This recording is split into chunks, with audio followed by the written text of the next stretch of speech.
Hello friends, welcome back to this channel. दोस्तों, इस video में बात करेंगे रिलायंस कैपिटल के लिए, लेकिन उससे पहले आप लोगों से रिक्वेस्ट करना चाहूँगा, अगर आप चैनल को फर्स्ट टाइम देख रहे हैं फाइनेंस मार्केट को सब्सक्राइब करके बेल आइकन को ज़रूर से हिट कर लीजिएगा, ताकि दोस्तों आपको कोई भी वीडियो की नोटिफिकेशन मिस ना हो। और दूसरी रिक्वेस्ट, अगर आपको डीमेट या ट्रेडिंग अकाउंट ओपन कराना है, वीडियो के डिस्क्रिप्शन बॉक्स में जाइएगा, एक आपको अपस्टॉक में अकाउंट ओपन कराने का एक लिंक मिल जाएगा। बहुत बढ़िया प्लेटफॉर्म है, आप चाहें तो देख सकते हैं शुरुआत करने के लिए।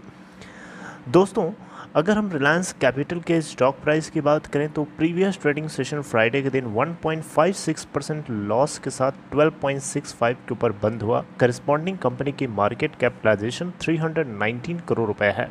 ओपन हुआ था 13.00 के ऊपर, 12.55 का लो और 13.10 का हाई। और अगर आप देखें तो टोटल वॉल्यूम जनरेट हुआ 4,41,909। इसका 52 वीक हाई है 30.65 का एंड लो है 12.10 का। 3400 करोड़ रुपए की खबर है, आइए उसको लेकर के चर्चा करते हैं।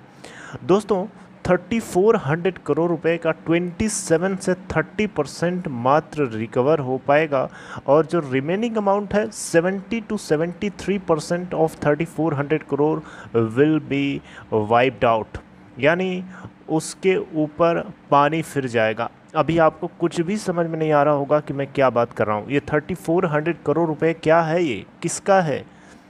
दोस्तों, आपको पता होना चाहिए रिलायंस कैपिटल ने 3400 करोड़ रुपए के बॉन्ड्स इशू किए थे एलआईसी को, और life insurance corporation of India, LIC बहुत बड़ा इंश्योरर है देश का।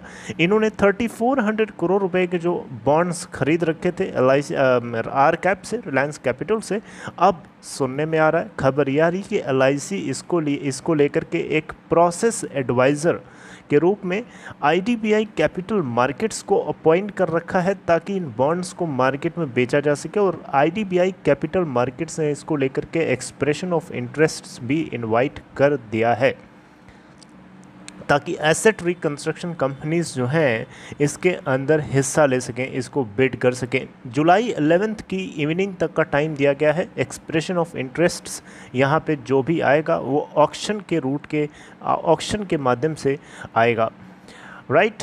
फाइनेंशियल डिटेल्स ज़्यादा कुछ यहाँ पे आईडीबीआई कैपिटल ने शेयर नहीं किया है, लेकिन यहाँ पे आपको एक बात बता दूँ कि 27 to 30% ही मात्र बताया जा रहा है कि रिकवर हो पाएगा 3400 करोड़ रुपए में से, यानी 3400 करोड़ रुपए में से 27 से 30% की मात्र रिकवरी होगी एलआईसी को। बाकी के बाकी अमाउंट जो है आप खुद कैलकुलेट कर लीजिएगा। 70 to 73% जो है 3400 करोड़ रुपए का, 3400 करोड़ रुपए का, वो पानी में डूब जाएगा। एलआईसी का ये पैसा डूब जाएगा। यहाँ पे एलआईसी ने जो खरीद रखा है बॉन्ड्स, उसको वो रख के करेगा क्या? क्योंकि आपको पता होना चाहिए रिलायंस कैपिटल को इंसॉल्वेंसी प्रोसीडिंग्स के थ्रू लेके जाया जा रहा है। इसको लेकर के 30 जून 2022 तक फाइनल एक्सटेंशन कर दिया गया है। बिड रखने की डेट बढ़ा दी गई है, और इसको लेकर के अब अलग अलग एंटिटीज़ अपने अपने लेवल से पार्टिसिपेट कर रही हैं। 54 ऑलरेडी पार्टिसिपेटेड हैं, उसमें से कुछ लोगों ने मुंह मोड़ लिया है, कुछ लोगों ने बने हुए हैं, कुछ नए लोगों की तलाश है। जो बेटर वैल्यूएशन देगा उसको कंपनी क्लस्टर्स के रूप में या तो मिलेगी या तो फिर पूरी होल मिल सकती है, depending upon the situation and bidder. तो अब देखिए, अब खबर आप अच्छे से समझ गए होंगे कि एलआईसी जो है बायर्स की तलाश में है, ताकि इसके 3400 करोड़ रुपए के रिलायंस कैपिटल के बॉन्ड्स को बेचा जा सके मार्केट के अंदर।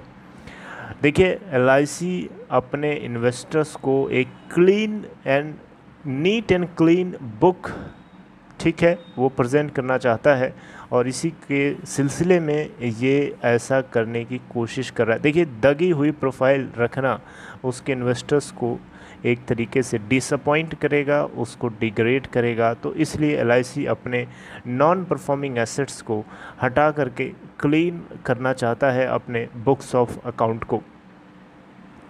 तो अब आई होप मेरी बात को अब आप कैच कर पा रहे होंगे। देखिए, एक्सिस बैंक और एचडीएफसी लिमिटेड ने ऑलरेडी इस तरीके के कदम उठा चुके हैं।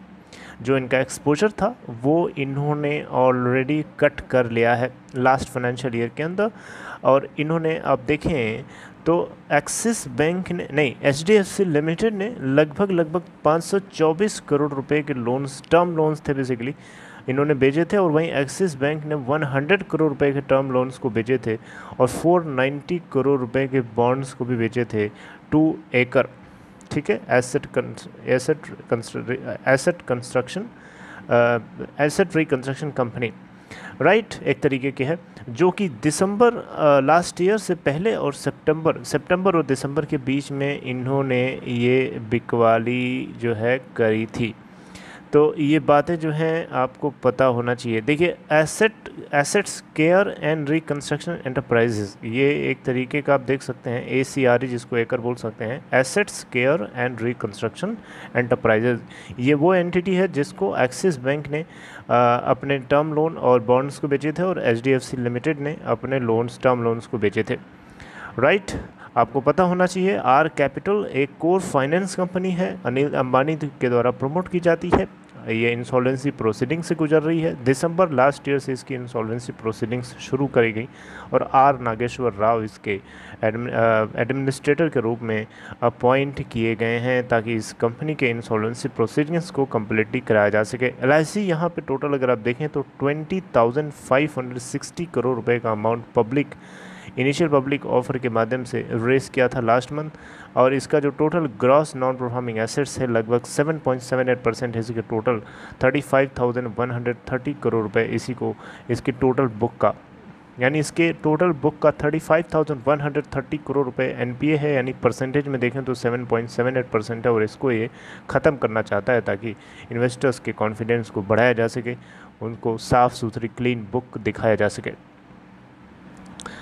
तो दोस्तों, आई होप आपको पूरी बात समझ में आ गई होगी। यहाँ पे अगर आप देखें तो टोटल जो एक्सपोजर है रिलायंस कैपिटल के अंदर अलग अलग कंपनीज़ का, अब देखिए यहाँ पे जो है अगर आप देखें तो दिस इज़ सेकेंड अटेम्प्ट, ये दूसरी बार अटेम्प्ट है LIC का आर कैपिटल के बॉन्ड्स को बेचने का, क्योंकि जुलाई लास्ट ईयर भी इन्होंने कोशिश करी थी कि 8,091 करोड़ रुपए के टोटल डिस्ट्रेस्ड एसेट्स पोर्टफोलियो को यहाँ पे जो है ऑफलोड कर दिया जाए अलग अलग तरीके से, जिसमें 16 कंपनीज शामिल थे, जिसमें आर कैपिटल भी शामिल था, लेकिन वो डील नहीं हो सकी कुछ प्राइस डिफरेंसेस होने की वजह से।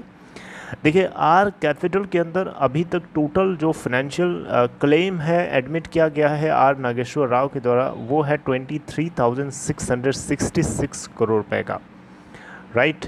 और अब देखें तो जून 30 is the last deadline for receiving firm resolution plan, और हाईएस्ट जो एडमिटेड क्लेम है किसी का तो वो LIC का ही है 3,485 करोड़ रुपए का। उसके बाद LIC के दूसरी LIC pension and group scheme का जो एक्सपोजर है 1,539 करोड़ का।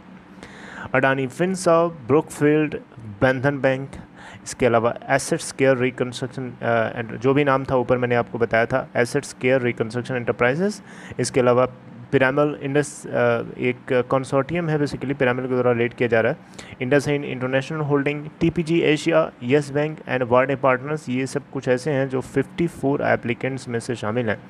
और आपको बता दूं रिलायंस कैपिटल ने अगर आप देखें तो 20 से भी ज़्यादा फाइनेंस रिलेटेड सब्सिडरीज को होल्ड करता है, राइट।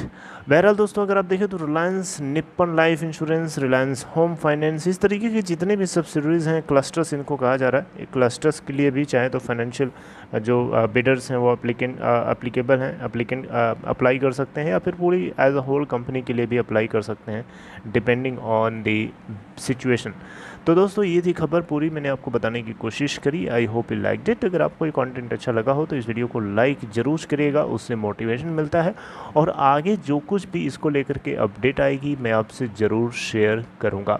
बहरहाल आपको मोटा मोटा बताओ तो रिलायंस कैपिटल के अंदर 3,400 करोड़ रुपए के बॉन्ड्स को बेचने के लिए LIC ने बायर्स ढूंढने की तलाश करी है, जिसको लेकर के IBDI कैपिटल मार्केट्स को प्रोसेस एडवाइज़र के रूप में अपॉइंट किया है ताकि इसे जल्दी से जल्दी अंजाम दिया जा सके, और 27 से 30% की रिकवरी यहाँ पे LIC को हो सकती है, बाकी का बाकी पानी में डूब जाएगा।